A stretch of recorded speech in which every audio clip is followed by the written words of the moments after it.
मैं आपको क्या बताऊं, सहन कर भैया तो दिन ब दिन बहुत बिगड़ने लगा है। बात बात पर मुझसे लड़ता है। और अशर को तो जैसे अपना जानी दुश्मन समझने लगा है। जब भी इसको देखता है उसका तो पारा जैसे आसमानों पे चढ़ जाता है। मामा कल तो उसने मुझे साफ साफ कह दिया कि उसको अपने घर में अपने ही बच्चे चाहिए, भले उसको उसके लिए दूसरी शादी क्यों ना करनी पड़े। ये होता है अंजाम छोटे घर के लोगों को मुंह लगाने का। तुम दोनों बहन भाइयों ने मेरी बात ना मानकर अपनी जिंदगियां बर्बाद कर ली, लेकिन अब तुम सिर्फ मेरी सुनोगी, समझी? कोई जरूरत नहीं है तुम्हें वापस जाने की। जब वो आएगा तो मैं देख लूंगी खुद ही। जी मामा, आप बात करें जैन से। वो बात पे मुझे ताने देता है कि मैं बहुत जालिम हूँ, मैंने फायजा से उसका बच्चा छीन लिया। एक तो जिसको देखो फायजा का हमदर्द बना हुआ है, वहां तुम्हारे बाप को चैन नहीं है। हर दूसरे दिन किसी ना किसी से पता लगवाते हैं फायजा का। इधर दुमान से ज़ारा को शिकायत हो गई है, क्योंकि वो तो हर वक्त फायजा के दुख में बैठे रहते हैं। और अब फिर जैन। वही तो मामा, वो हमारी जिंदगी से दफा तो हो गई, लेकिन जिंदगी से दफा होकर भी हमारे लिए अजाब बनी हुई है। वैसे किंजा न जाने फायजा कहाँ चली गई है, कुछ अता पता नहीं है उसका। मैंने तो पता करवाया था, वो अपनी माँ के घर भी नहीं गई। देख ले मामा, कहीं मरमरा तो नहीं गई। पता चले कल को हमारे लिए कोई मुश्किल खड़ी हो जाए। अरे क्यों, हमारे लिए क्यों मुश्किल होगी भाई? कोई हमने कत्ल करवाया है उसे? पता नहीं मामा, इसको क्या हुआ है? आजकल बात बात पे रो रही है। किंजा, तुम्हें अपने घर में सुकून नहीं है जो तुम रोज रोज इसे लेकर यहाँ आ जाती हो।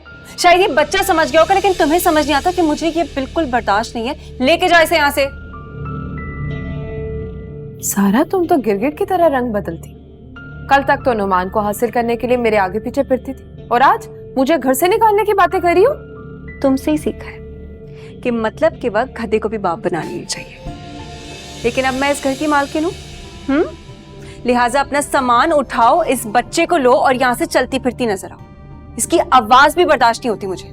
ज़ारा, तुम शायद भूल गई हो कि किंजा इस घर की बेटी है और ये बच्चा इस घर का इकलौता वारिस। तुम इस घर से निकल सकती हो, मगर इस बच्चे को कहीं नहीं निकाल सकती तुम। चाची, आप शायद मुझे बहुत ही हल्का ले रही हैं। मैं कोई फायजा नहीं हूं जिस पर आप झूठे इल्जाम लगा के उसे घर से निकाल देंगी। ज़ारा हूं मैं, ज़ारा। मैं जाते जाते भी आप लोग का वो नुकसान करके जाऊंगी ना, सारी उम्र अजाला नहीं कर पाएंगी आप उसका। लिहाजा अब आप दोनों सोच लें कि आपने मुझसे पंगा लेना है या नहीं।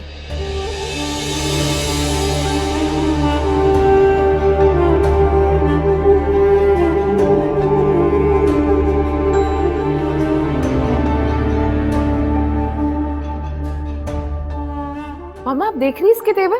अरे ये तो दिन ब दिन मुसीबत बनती जा रही है मेरे लिए।